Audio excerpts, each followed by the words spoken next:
Hi friends, welcome back to channel Vinod's Kitchen. இன்னைக்கு வீடியோல நம்ம என்ன ரெசிபி பார்க்க போறோம்னா கீரை சாதம்.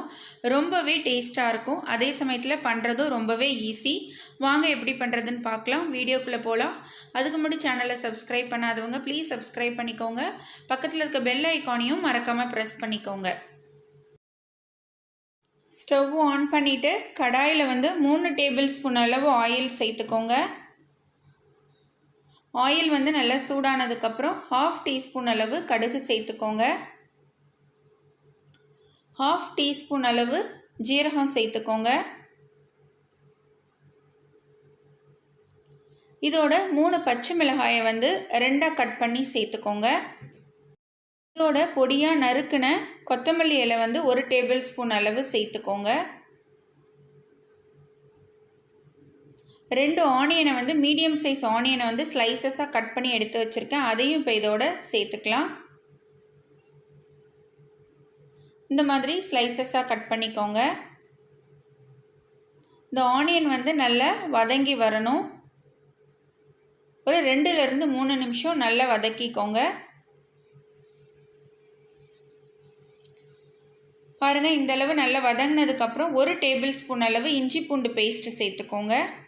அந்த இஞ்சி பூண்டு விழுதோட பச்சை ஸ்மெல் போகிற அளவுக்கு நல்லா வதக்கி எடுத்துக்கோங்க. நல்லா வதக்கியாச்சு. இப்போ இதோட 3/4 டீஸ்பூன் அளவு பிரியாணி மசாலா பவுடர் சேர்த்துக்கோங்க. 1/4 டீஸ்பூன் அளவு பெப்பர் பவுடர் சேர்த்துக்கோங்க. நம்ம காரத்துக்கு ஏற்கனவே பச்சை மிளகாய் சேர்த்துருக்கோம். அதனால் நான் 1/4 டீஸ்பூன் அளவு சேர்த்துருக்கேன். உங்களுக்கு தேவைன்னா கொஞ்சம் அதிகமாக சேர்த்துக்கலாம். தேவையான அளவு சால்ட்டும் சேர்த்துக்கோங்க. கீரையை நம்ம இப்போ ஆட் பண்ணிக்கலாம். ஒரு கட்டு பாலக்கீரை நல்லா க்ளீன் பண்ணிவிட்டு தண்டை எடுத்துகிட்டு வெறும் கீரையை மட்டும் நான் சேர்க்குறேன். நல்லா பொடியாக நறுக்கி இந்த மாதிரி சேர்த்துக்கோங்க.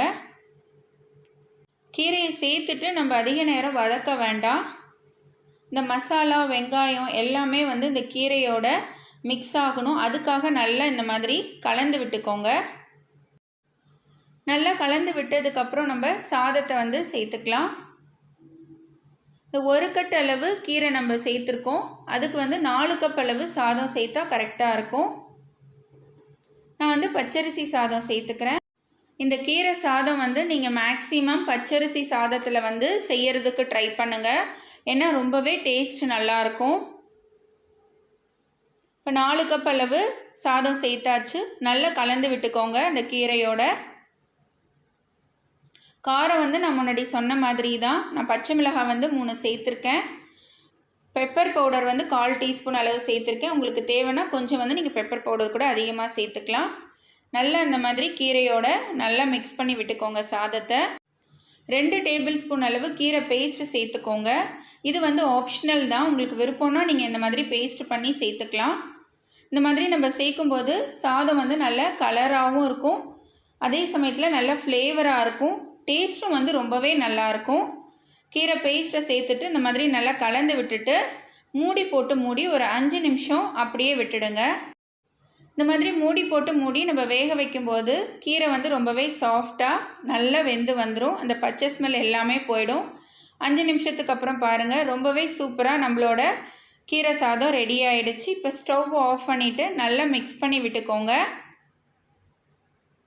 இந்த சாதத்தோட சிப்ஸு அப்பளம் இந்த மாதிரி வச்சு சாப்பிட்லாம். இல்லைன்னா உங்களுக்கு விருப்பமான பொரியலோடு சேர்த்து சாப்பிடும்போது ரொம்பவே நல்லாயிருக்கும். இந்த ஹெல்தியான கீரை சாதத்தை நீங்களும் வீட்டில் ட்ரை பண்ணுங்கள். உங்களுக்கு இந்த ரெசிபி பிடிச்சிருந்ததுன்னா லைக் பண்ணுங்கள், ஷேர் பண்ணுங்கள். எப்படி இருந்துச்சுன்னு எனக்கு கமெண்ட் பண்ணுங்கள்.